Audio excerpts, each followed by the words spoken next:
Más tarde continuaremos esta transmisión aquí en el Financiero Bloomberg cuando se dé el mensaje final, pero por ahora recordarles que habrá una sesión de preguntas y respuestas de esta audición, de este auditorio, que está conformado por personajes de organismos de derechos humanos. Y mientras tanto nos puedes seguir con la transmisión en redes sociales, en Facebook y en Twitter. Estaremos ahí para darle el minuto a minuto de esta intervención de José Antonio Amiz.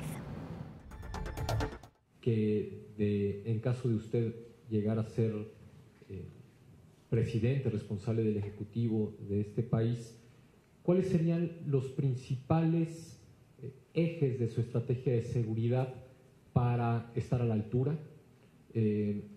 Principalmente estamos preocupados por el ámbito de la militarización en este país y los vínculos también que esta estrategia ha tenido en incrementos de violencia y de violaciones graves a los derechos humanos, y el papel de las policías en su estrategia de seguridad.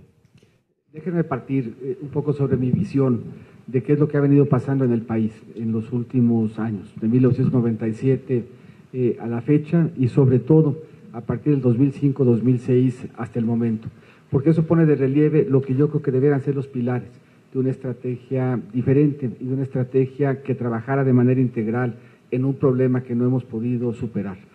Mi impresión, mi diagnóstico, y yo creo que aquí han aportado diferentes visiones y diferentes estudios a conformarla, es que México sufrió un cambio estructural en la forma como la delincuencia organizada se desplegaba en el país. México pasó de ser un país en donde la delincuencia organizada se alimentaba fundamentalmente del tráfico, del trasiego de drogas, para ser un país en donde la delincuencia organizada empezó a disputar control de territorios y empezó a ampliar su actividad delincuencial y sus fuentes de ingreso para diversificarlos y alejarlos de que fueran incluso primordialmente vinculados con el tráfico de drogas. Y vimos una delincuencia organizada que empezó a meterse en el territorio con tráfico sí de drogas, pero también de armas, también de personas, una delincuencia organizada que empezó a disputar control del territorio para meterse en secuestro, en extorsión, en robo de combustible, en control de los penales. Y esa actividad y ese incremento en la capacidad delincuencial no ha sido ni desde el punto de vista de prevención, ni desde el punto de vista de disuasión, ni desde el punto de vista de impunidad, no ha sido enfrentado con un esfuerzo de la escala del que se necesita para reconocer la magnitud del reto que tenemos por delante. Hay diferentes estudios macro que explican parte de estas tendencias, que tienen que ver con demografía, que tienen que ver con desigualdad, que tienen que ver con acceso de armas, que ubican como un punto de inflexión el cambio en la normativa de armas en Estados Unidos, específicamente por lo que se refiere a haber eliminado la restricción de armas de asalto, y cómo esas armas empiezan a llegar a México de manera ilegal y empiezan a caer en manos de la delincuencia organizada. También diferentes estudios que se han venido haciendo, notablemente uno reciente de Elena Saola, en donde habla de algunos elementos que tienen que ver con la descomposición de núcleos familiares, con los elementos de riesgo que se presentan sobre todo en los jóvenes y en la precarización de sus circunstancias, sobre todo laboral. Esto quiere decir que a mi juicio tendríamos que trabajar en tres vertientes. Una primera vertiente que tiene que ver con prevención. La prevención tiene que ser un trabajo que no se agota con un programa en una secretaría. La prevención tiene que ser un trabajo transversal entre diferentes secretarías de un nivel de gobierno y entre diferentes niveles de gobierno, y transversal involucrando a sector privado y sociedad civil. Cada vez que encontramos y que estamos en contacto con un ciudadano, hay una importancia de fortalecer el tejido comunitario para generar mejores espacios de prevención.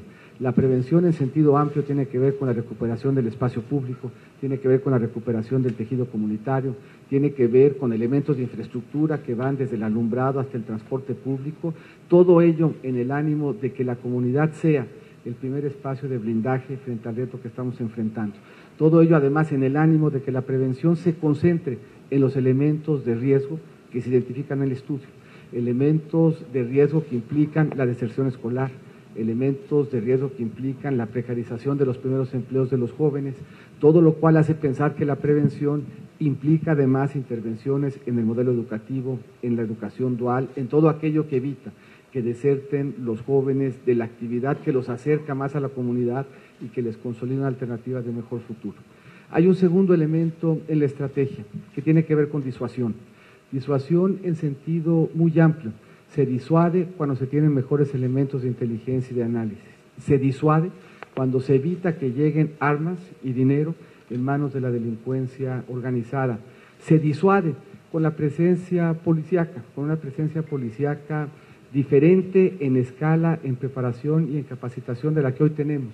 En general en el mundo se estima que un buen parámetro de presencia policíaca desde el punto de vista disuasivo es de más o menos 1.8 policías con carácter preventivo por cada 1.000 habitantes, casi 100.000 habitantes. En México tenemos 0.8. Eso quiere decir que tendríamos que incrementar nuestra capacidad de presencia y además los tenemos menos capacitados y recibiendo menos ingresos que lo que las instancias internacionales habrían recomendado. Naturalmente, en lo que se hace este esfuerzo, y ese toca un tema central en la preocupación de la agenda, que es que mientras hemos dejado de hacer ese esfuerzo, hemos utilizado a las Fuerzas Armadas para complementar la presencia policíaca, y la preocupación fundada de que mientras las Fuerzas Armadas estén ahí, hemos venido posponiendo la necesidad de contratar, de contar con fuerzas policíacas civiles.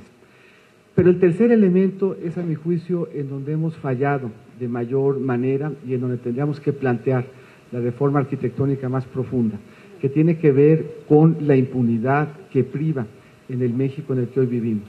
Solamente 3 de cada 100 delitos que se denuncian se resuelven con una sentencia.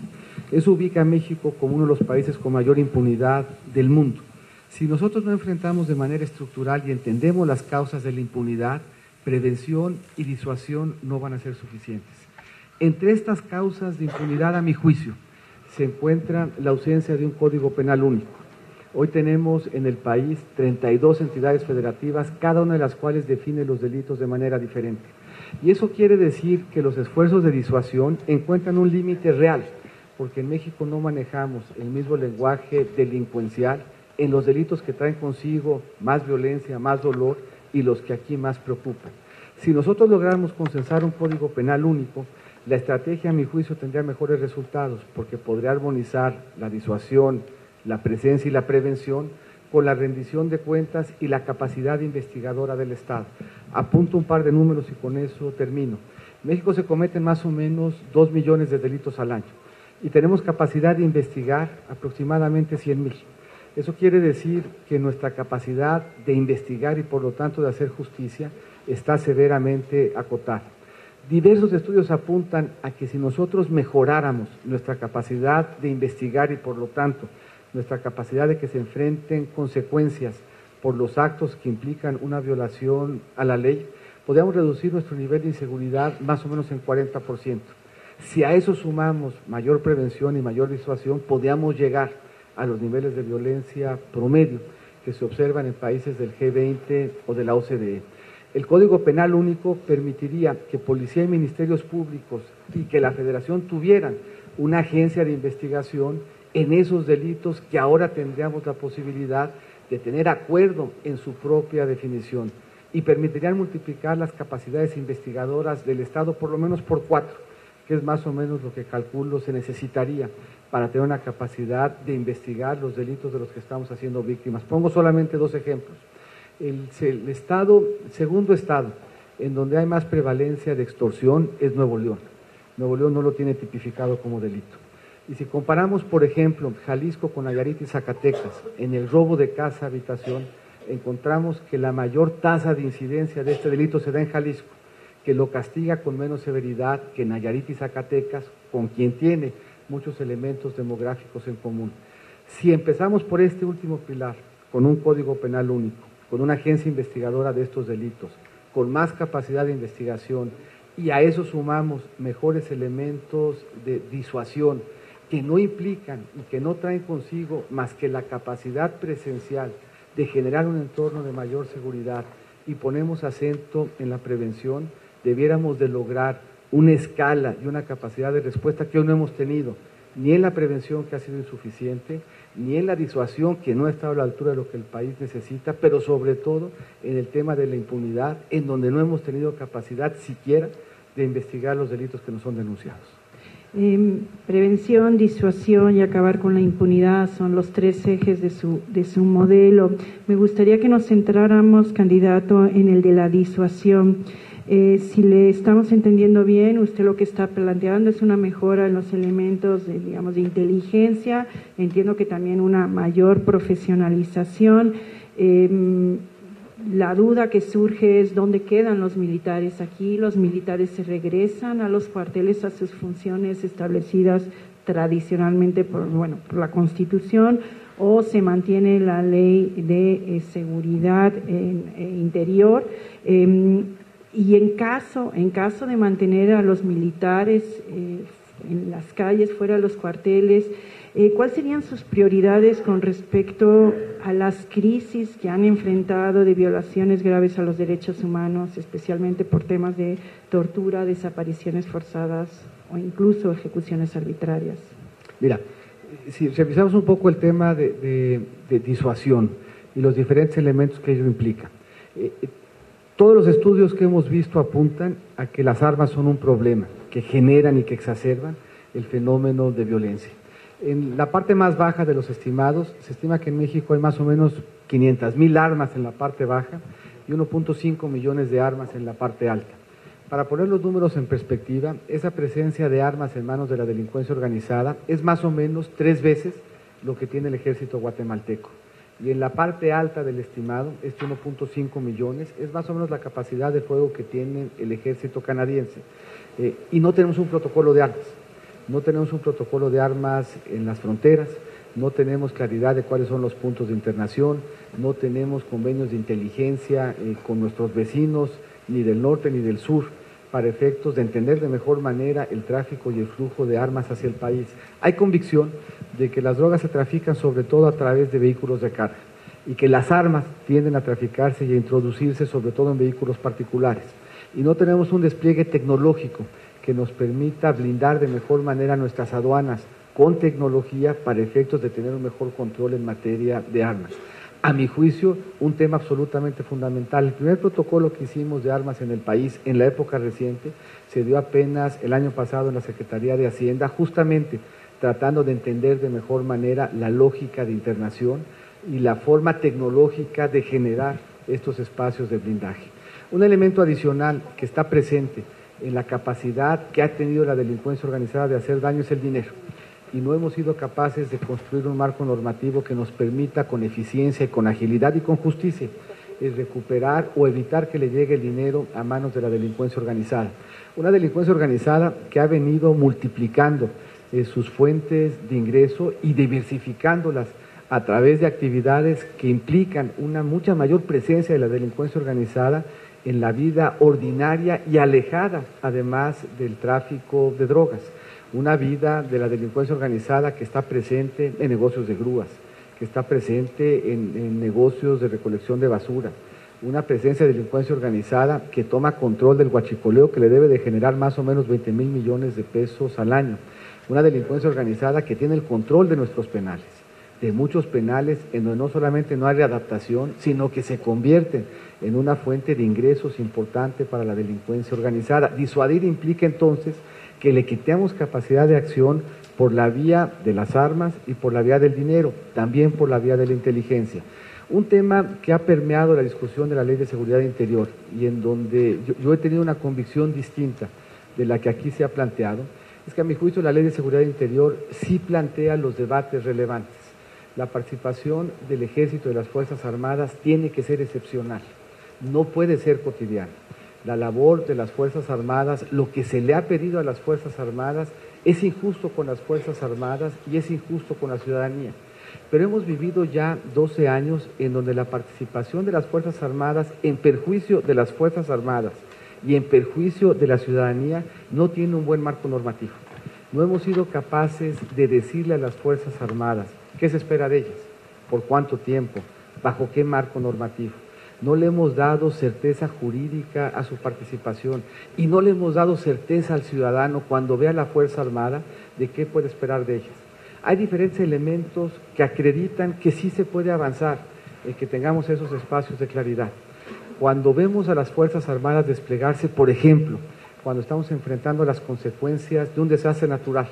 Sabe la Fuerza Armada y sabe el ciudadano qué se espera de ellas en materia de rescate, qué se espera de ellas en materia de refugio y qué se espera de ellas en materia de reconstrucción. Cuando hay una falla en la incapacidad de los estados de enfrentar los retos que tienen en materia de seguridad, a mí me parece valioso lo que se adelanta en el marco normativo, sin duda perfectible, pero que medie un diagnóstico para solicitar la presencia en donde el Estado se haga cargo de entender y de explicar, de comunicar y de legislar cuál es la falla que está teniendo en materia de seguridad, por qué sus capacidades están siendo rebasadas, por qué ocupa la presencia de la Fuerza Armada, por qué tiempo ocupa la presencia de la Fuerza Armada. Y me parece que no podemos soslayar la preocupación que de fondo tiene la sociedad civil, de que una ley de seguridad interior que prevé la participación de la Fuerza Armada nos siga dejando en la dinámica que hoy hemos tenido. Una dinámica en donde los gobernadores han encontrado un expediente sencillo en la presencia de la Fuerza Armada para suplir la necesidad que tendríamos como país de tener una policía civil bien capacitada, profesional y con buenos elementos.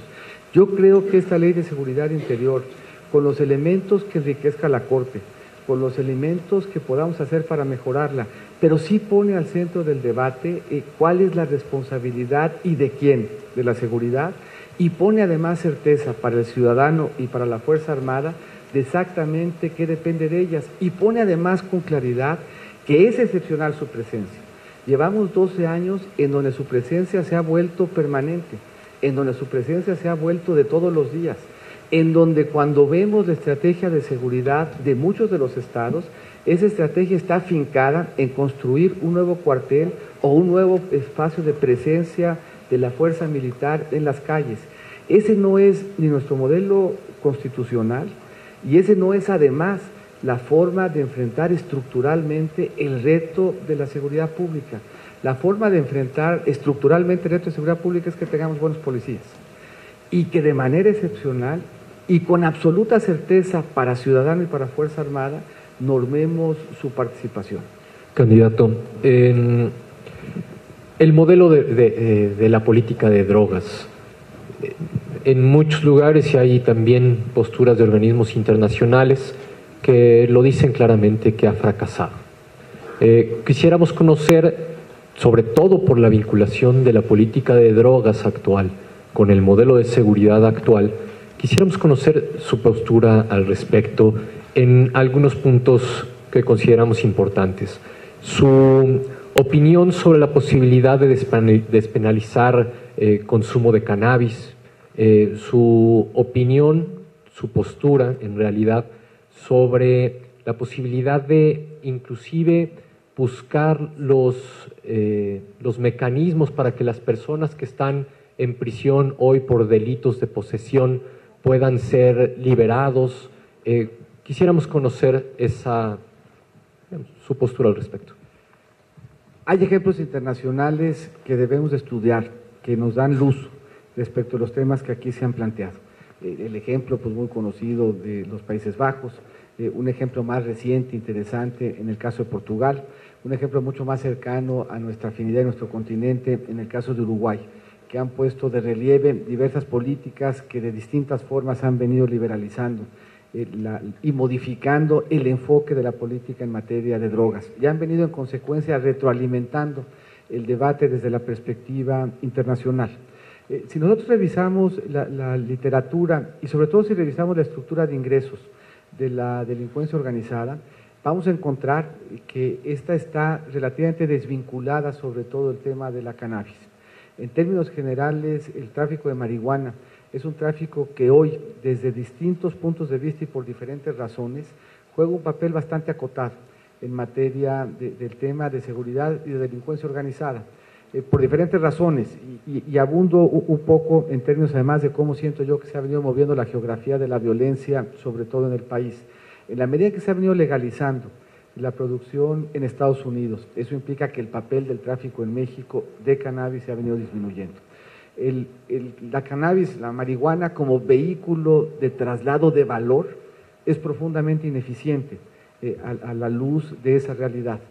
A mí un dato que siempre me ha sorprendido es que todo el consumo de cocaína en Estados Unidos de un año cabría en 13 tráilers. Esa es la diferencia desde el punto de vista de capacidad de traslado de valor y de explicación en la generación de ingresos de la delincuencia organizada entre una y otra droga. En el caso de la marihuana muy poco, en el caso de la cocaína, heroína y metanfetamina bastante más. Son bastante más eficientes para trasladar valor y bastante más importante en la economía de los ingresos de la delincuencia organizada.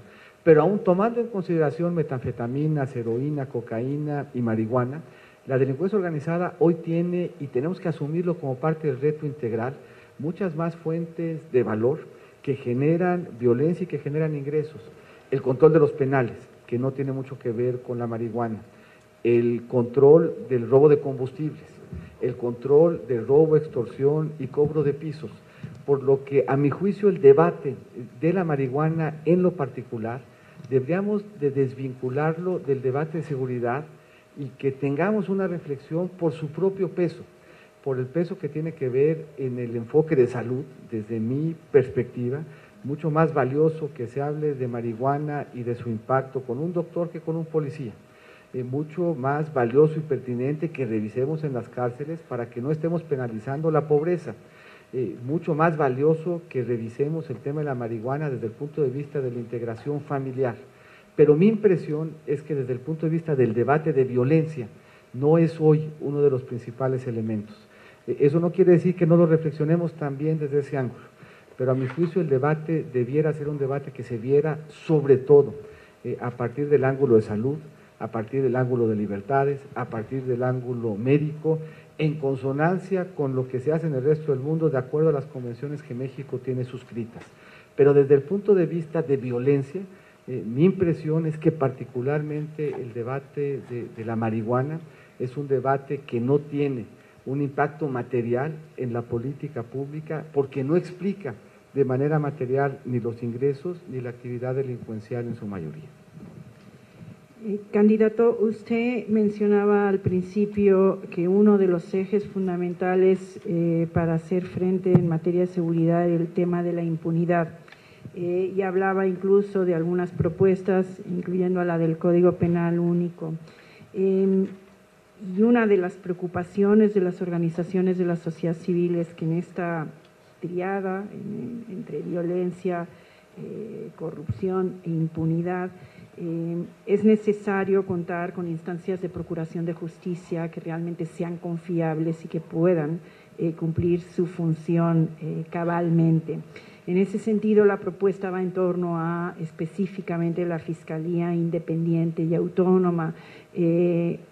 Hasta la fecha no hemos logrado el nombramiento de quien pudiera ser responsable de esta Fiscalía y le pediría en ese sentido un posicionamiento con respecto a la misma y sobre todo con respecto a los mecanismos para garantizar la independencia y la autonomía de la misma.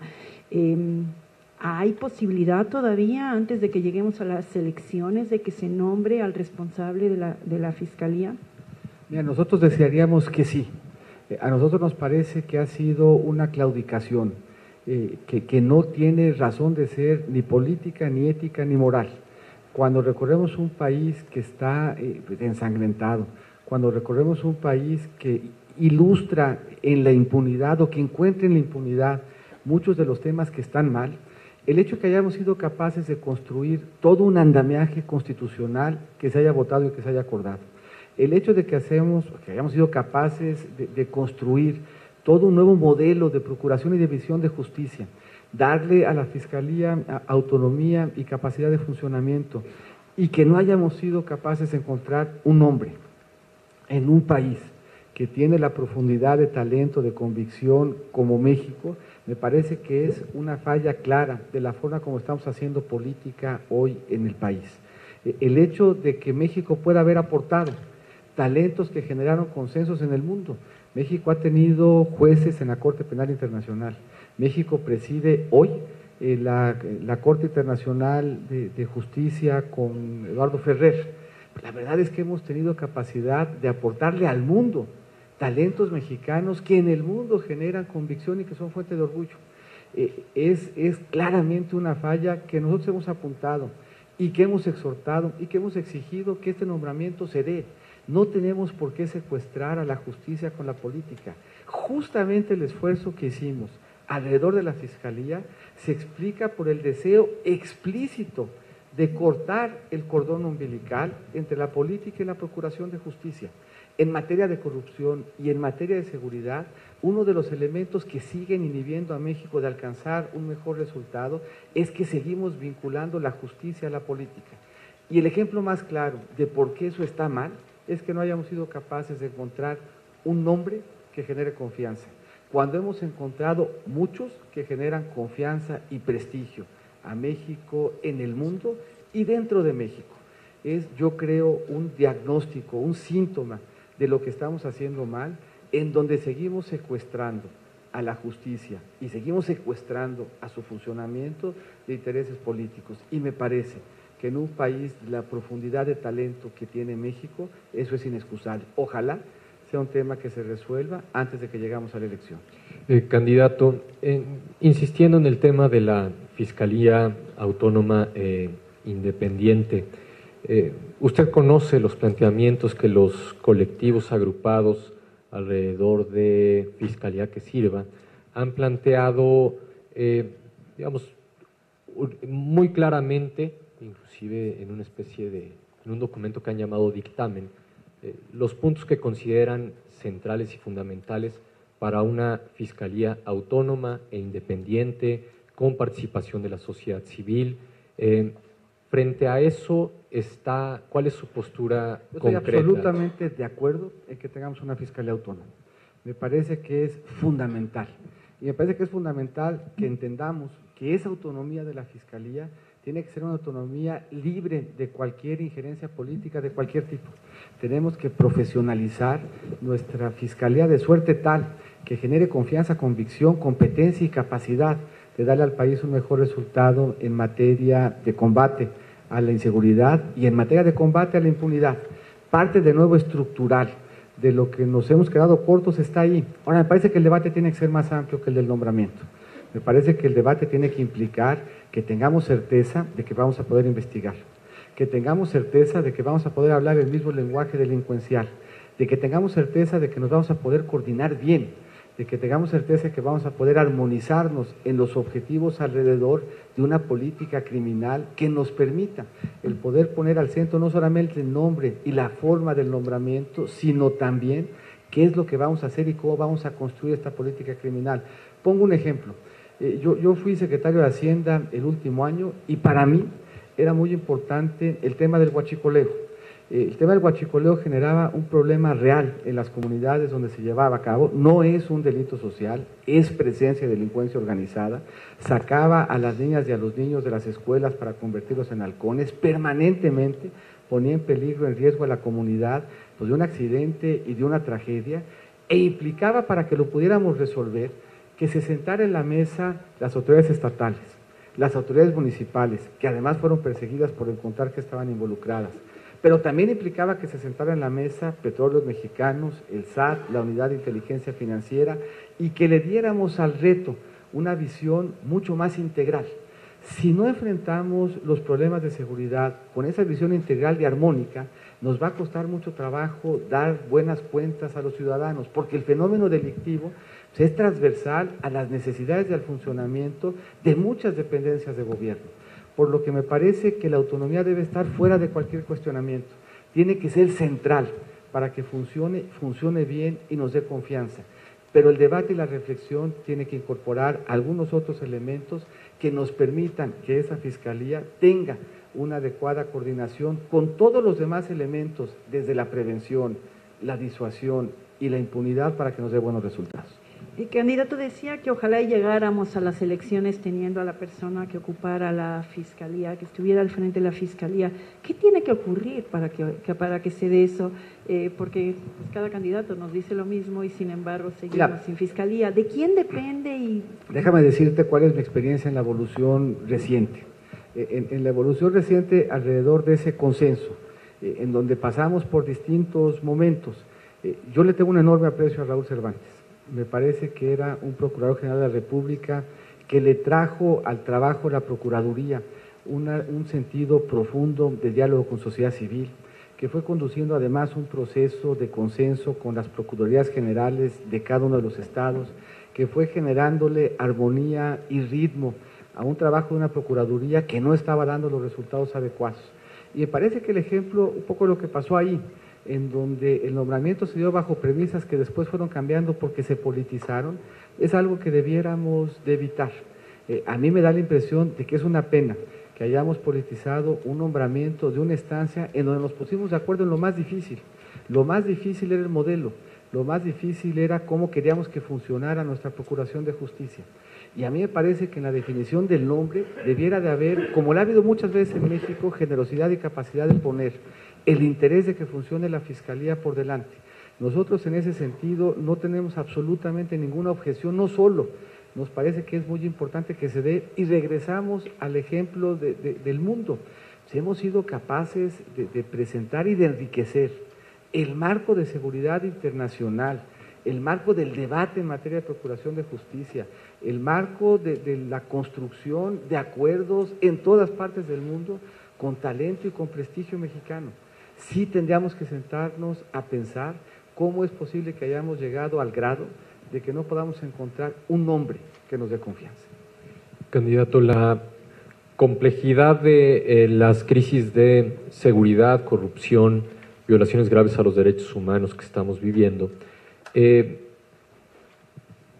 consideramos, y así está escrito en el documento de agenda que usted recibió, que hace necesario el impulso de un mecanismo internacional contra la impunidad que, digamos, no solamente esté conformado por personas nacionales, sino también por expertos extranjeros, que pueda abarcar la investigación sobre temas de corrupción, pero también sobre crímenes atroces, violaciones graves a los derechos humanos, e incluso que pueda fortalecer con su experiencia la operación eventualmente de la propia Fiscalía General y hasta poder perseguir delitos. Quisiéramos conocer su opinión al respecto.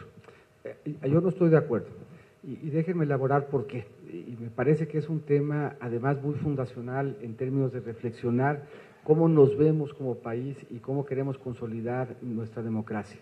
En términos generales, me parece que México es uno de los países más abiertos al mundo, uno de los países más abiertos a la cooperación internacional, uno de los países que ha estado dispuesto a sujetarse al escrutinio de diversas instancias en el ánimo de encontrar las mejores experiencias y el mejor acompañamiento en su propio esfuerzo. Pero México va a cambiar el día que nosotros estemos convencidos de cambiar. México va a cambiar el día que asumamos que lo que está pasando hoy es inaceptable.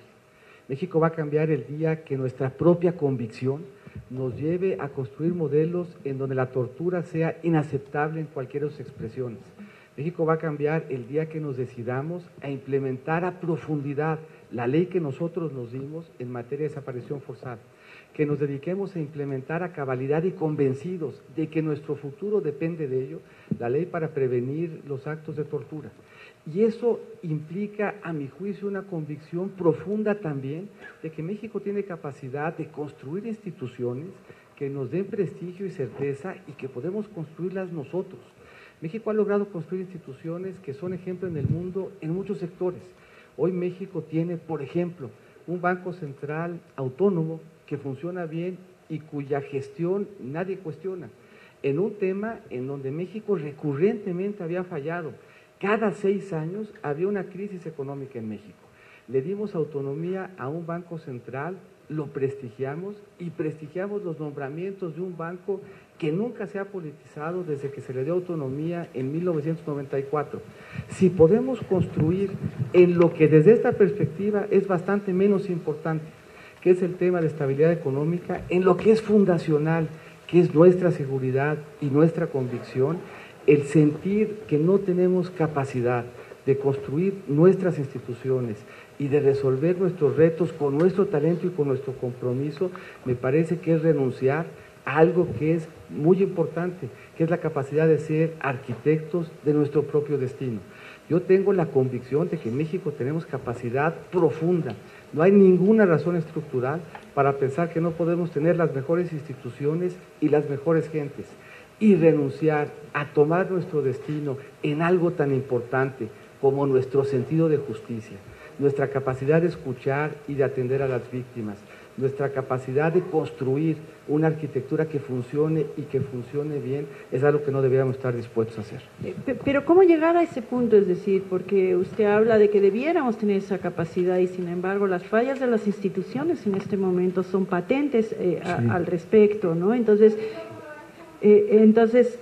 ¿cómo lograr eso y por qué no incluso en ese proceso y en esa potencial capacidad de conformar esas instituciones, por qué no abrirnos al escrutinio, al acompañamiento de instancias externas que puedan, digamos, coadyuvar al proceso? Mira, yo por eso hacía un poco este análisis de qué es lo que pensaba que nos había pasado, de cuál era el fenómeno que había cambiado de forma estructural el reto de violencia y seguridad en México. ¿Y por qué creo que la escala de esa modificación no ha sido enfrentada con la escala que tendríamos que tener en estos tres pilares? Mi impresión es que si bien hemos hecho muchos esfuerzos, los esfuerzos no han sido suficientes. Pongo 2 o 3 datos sobre relieve. México en el 2006 tenía 6,000 policías federales. 6,000 policías federales en un país de 120 millones de personas claramente no estaban a la altura de lo que estábamos enfrentando en materia delincuencial. Hoy tenemos 36,000. 36,000 tampoco están a la altura de lo que necesitamos para el tamaño del reto que tenemos por delante. Por eso la importancia de hacer un mucho mejor esfuerzo de disuasión. Pero los retos que teníamos en materia económica eran igualmente complicados. Y lo que habíamos hecho en materia de instituciones no estaba a la altura de los retos que teníamos en materia económica. Y los fuimos resolviendo, y los fuimos encauzando, y fuimos construyendo instituciones que hoy nos dan prestigio y certeza. Yo estoy completamente a favor del escrutinio, completamente a favor de que nos acerquemos de las mejores opiniones y de los mejores juicios, pero completamente a favor también de que sea nuestra arquitectura y nuestra gente la que esté a la altura de este reto. Me parece que tenemos todo para resolverlo. Me parece, sí, que el tamaño del reto que tenemos por delante no ha estado a la altura del tamaño de la solución que hemos puesto por delante. Un programa de prevención en la Secretaría de Gobernación no es una estrategia integral de prevención. 36,000 policías federales no es una estrategia de disuasión policíaca. Ningún protocolo en materia de armas, pues no es una estrategia para controlar un problema que tenemos tan relevante por delante. Un marco normativo que no nos ha permitido recuperar un peso de la delincuencia organizada, claramente es un marco normativo que es insuficiente. Y un país que resuelve solamente 3 de cada 100 delitos que se le denuncian, no está haciendo un esfuerzo en su capacidad investigadora del tamaño que tendría que hacer. Ahora, eso no se resuelve con cambiar una arquitectura e invitar a que participen en ella gente del resto del mundo. ¿Cómo se resuelve un problema del tamaño del que tenemos? Un problema del tamaño del que tenemos se resuelve con una prevención que tiene que estar a la altura del reto que tenemos. Y eso quiere decir que todas las instancias, todo el tiempo, de todos los niveles, estén trabajando en el tejido social y comunitario. Eso quiere decir que 36,000 policías pues no alcanzan. Tendríamos que tener más o menos 100,000 para tener la capacidad de prevención que necesitamos, y tendríamos que tenerlos ganando el doble, y tendríamos que tener tecnología no intrusiva para detener el tráfico de armas, y tendríamos que tener protocolos para implementarlo. Esto es, la escala del esfuerzo que tenemos que hacer es mayúsculo. A ver, llevamos haciendo un esfuerzo por 12 años, el esfuerzo no ha sido suficiente, la escala no ha sido suficiente, y tenemos, yo creo, que trabajar en hacer un buen diagnóstico y en cambiar la escala del esfuerzo que estamos haciendo, trabajando en estos 3 pilares. Estamos ya prácticamente por abordar los 5 temas de la agenda, candidato. Otro de los temas que quisimos poner en la conversación con usted tiene que ver con la Comisión de la Verdad, que es distinta al mecanismo internacional contra la impunidad que ya nos ha dado su postura al respecto. En relación a una Comisión de la Verdad integrada por expertos nacionales e internacionales que nos ayudaran como sociedad a no solamente a investigar las violaciones graves a los derechos humanos de por lo menos los 12 años más recientes, sino también a entender la verdad de lo que ha sucedido en los casos muy relevantes que se mencionaron en el pronunciamiento inicial, pero en la amplitud y en la magnitud de las violencias que hemos vivido en este país en los años recientes. Frente al tema de la Comisión de la Verdad, con personas nacionales extranjeras que investigue violaciones graves a los derechos humanos de los 12 años más recientes, ¿cuál es su postura, candidato?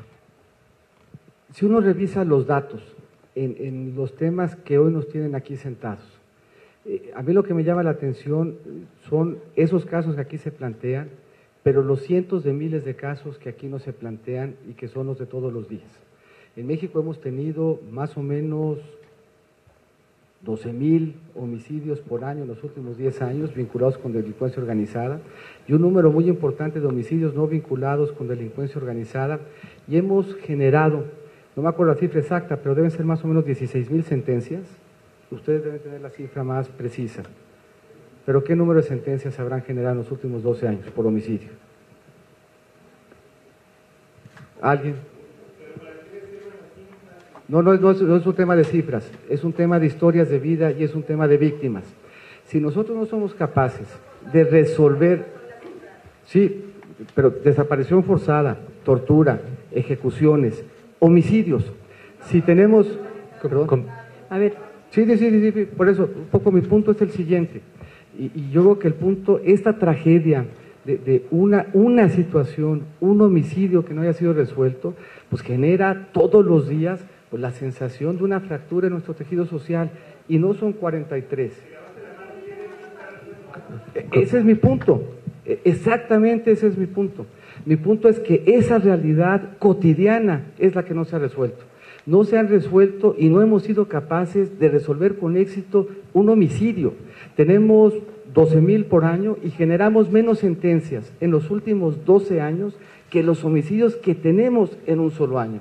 Reconstruir nuestro tejido social, reconstruir nuestro sentido de justicia, reconstruir nuestro sentido de verdad, quiere decir que seamos capaces de resolver todos y cada uno de ellos, que todos y cada uno de los casos que en México hoy implican una ausencia que genera un dolor imperdonable, todos seamos capaces de resolverlo. Si no somos capaces de resolver un homicidio, si no somos capaces de investigarlo con éxito, si no somos capaces de salvaguardar lo más sagrado, estamos fallando, y estamos fallando de una forma muy importante. ¿Y eso significa la posibilidad de conformar esas comisiones de la verdad? Eso significa, a mi juicio, la necesidad de hacer un esfuerzo en la justicia de todos los días, no en la justicia emblemática, con lo que sea necesario para que tengamos certeza y capacidad de que en México no haya un solo homicidio que se quede sin ser investigado, y que si la familia se quede sin saber qué fue lo que pasó, y que se enfrente justicia. Compañeros, por favor, silencio. Estamos ya terminando, entendemos que hay muchas inquietudes con respecto a la propuesta y con respecto a lo vivido en los últimos 12 años. Candidato, le voy a hacer una última pregunta que le pediría que nos la respondiera, y además pudiera usted hacer un cierre de su participación. Les vamos a pedir a todos y a todas que por favor, terminando ese cierre, esperemos se va a leer un pronunciamiento de clausura de este foro. Si no hay problema, lo haríamos con el candidato aquí presente. La última pregunta es, como ha podido ver, hay muchos temas pendientes en la agenda. De ser electo, ¿aceptaría tener una reunión similar a esta, una vez calificada la elección, el día 17 de septiembre, con agenda particular sobre desaparecidos, política migratoria, pueblos indígenas, trata, feminicidios y desmantelamiento patrimonial y financiero del crimen organizado? Sin duda, y me parece algo adicional. Reuniones como estas no tendríamos que tener cada 6 años ni solamente una, con toda la dificultad que eso implica, con todo el reto que eso implica.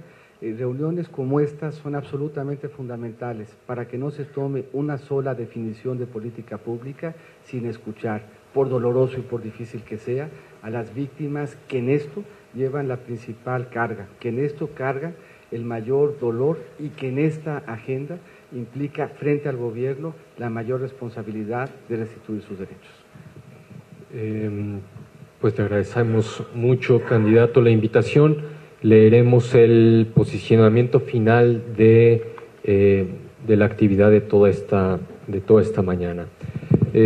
Reunión de candidatos a la presidencia de México con víctimas de la violencia en México. México experimenta el día de hoy la mayor crisis de derechos humanos en su historia reciente, caracterizada por una violencia estructural perpetrada por el crimen organizado, por una parte, pero también por instituciones que en teoría tendrían que estar encargadas de la protección y seguridad de las personas que viven y transitan por nuestro país. Así, el Estado, que debería contribuir a erradicar la violencia, ha contribuido a que ésta se incremente de manera considerable. Durante los últimos 12 años, las cifras de personas ejecutadas y desaparecidas han alcanzado niveles sin precedentes.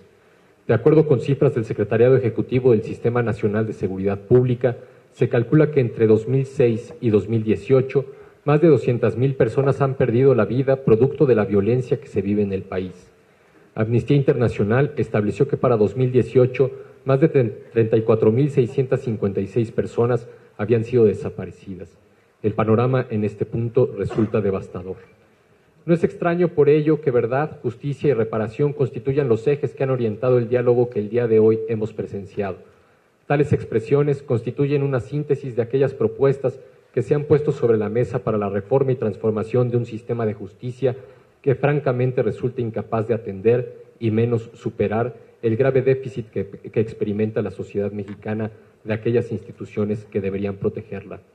El día de hoy, colectivos, víctimas y organizaciones de la sociedad civil han puesto sobre la mesa de la discusión, con las personas que aspiran a dirigir el rumbo de este país, una amplia agenda que por su dimensión, complejidad, profundidad y contenido requieren de una evaluación seria, comprometida y honesta que nos permita como sociedad superar un contexto que ha implicado el sufrimiento de cientos de personas que han sido víctimas de la violencia en este país y en general de una sociedad que ha sido profundamente lastimada por un contexto de corrupción e impunidad crónicas. Por ello, se ha hecho patente la necesidad de poner sobre la mesa de la discusión el actual modelo de seguridad que, por una parte, parece haber contribuido a incrementar los problemas de violencia y, por otra, ha dejado de lado su principal misión, que consiste en la protección de las personas, sus derechos y libertades. Es por ello que se han puesto frente a ustedes una serie de propuestas orientadas a la construcción de un modelo de seguridad en democracia que fortalezca, profesionalice y exija cuentas a las instituciones de seguridad pública, que mantenga la dirección de las tareas de seguridad ciudadana a través de autoridades civiles y que reconduzca la participación de las Fuerzas Armadas a la misión que constitucionalmente tiene encomendada en relación con tareas de seguridad exterior. En este punto, se ha reconocido la necesidad de abrogar la Ley de Seguridad Interior como un paso fundamental para evitar una creciente militarización en el país. No puede entenderse un cambio de paradigma en el ámbito de seguridad si no se establece una nueva política de drogas que deje atrás el viejo, ineficiente y costoso modelo prohibicionista. Así, los efectos y consecuencias profundamente dañinas de las políticas prohibicionistas han avanzado de la mano con una estrategia de seguridad que ha sido su brazo ejecutor. En este punto, resulta fundamental avanzar en una nueva política de drogas que deje atrás viejos prejuicios y que permita la adopción de esquemas de consumo y regulación que sean compatibles con el marco internacional en materia de derechos humanos. Es necesario redefinir, por tanto, la misión del Estado en la protección de la salud de las y los consumidores, incorporando esquemas de información y evidencia científica, más que estableciendo determinaciones punitivas, criminalizantes y estigmatizantes. De la mano de lo anterior, se ha expuesto frente a todas y todos nosotros la importancia de erradicar la corrupción y la impunidad crónicas que forman parte de la crisis que el día de hoy experimentamos. La exigencia de instituciones que sirvan constituye una condición fundamental para la implementación de cualquier política de Estado. Fiscales que investiguen con seriedad, independencia y diligencia, y policías que protejan adecuada y profesionalmente a las personas son dos buenos ejemplos. Como una apuesta al fortalecimiento de las instituciones, el día de hoy se ha visibilizado de manera muy importante la necesidad de contar con una auténtica fiscalía autónoma del poder político que deje de ser utilizada como un mecanismo político de persecución de adversarios. En este sentido, se ha expuesto la necesidad de transformar de manera integral a la Procuraduría General de la República e incorporar a la sociedad civil en el proceso de selección del nuevo fiscal. El mensaje es claro: la corrupción e impunidad son el producto de dinámicas institucionales que generan incentivos para ello, por lo que su erradicación requiere de la modificación de esas dinámicas y se encuentra más allá de la voluntad de alguna persona en particular. Además, el día de hoy se ha reconocido que en virtud del enorme problema de debilidad que enfrentan en general las instituciones en México, se hace necesario recurrir a la creación de mecanismos internacionales a partir de la cooperación internacional. De esta manera, se ha planteado la necesidad de incorporar, como ha sucedido en otros países, un mecanismo internacional contra la impunidad que contribuya al fortalecimiento de las instituciones de justicia mexicana para investigar y sancionar casos relacionados con graves violaciones de los derechos humanos, crímenes de lesa humanidad y graves casos de corrupción. Finalmente, las víctimas han expuesto la necesidad de impulsar la recuperación de la memoria histórica como uno de los componentes de su derecho a la reparación integral. Conocer lo sucedido se torna así tan importante como investigar y sancionar a los responsables. Precisamente por ello, la utilización de algunos mecanismos propios de procesos transicionales, como la creación de una comisión de la verdad, que dé cuenta e investigue lo sucedido durante los últimos 12 años, aparece como un reclamo plenamente justificado. En fin, en el fondo, todas estas propuestas ponen al descubierto la necesidad de impulsar una reflexión profunda sobre las políticas actuales de seguridad y acceso a la justicia. Más allá de los acuerdos y desacuerdos sobre lo que se ha expuesto el día de hoy, el aspecto más importante tiene que ver con las dimensiones del debate nacional que tenemos que dar hoy en día y reconocer que esta reflexión constituye una agenda inaplazable. Con esto damos por terminado este encuentro con candidatos. Les agradecemos a todas y a todos su asistencia. Le agradecemos nuevamente, candidato, que haya asistido.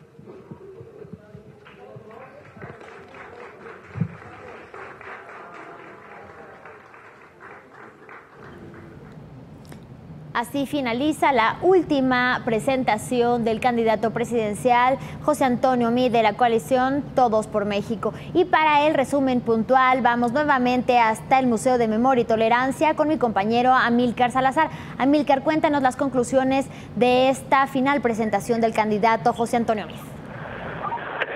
Es correcto, Elena, justo acaba de concluir ya los diálogos por la paz y la justicia, la agenda fundamental, como le han llamado a este foro en el cual participaron los candidatos a la presidencia de la República, con excepción de Margarita Zavala, como lo hemos visto ya. En esta última participación estuvo el candidato José Antonio Meade. En este sentido, el candidato reconoció algunas fallas en el Estado, incluso reconoció que se ha fallado pues la impunidad con la que se ha vivido, reconoció la ausencia de un código penal único y dijo que la capacidad del Estado para investigar es limitada. En este sentido puso énfasis en la prevención y en la inteligencia, la profesionalización de las policías.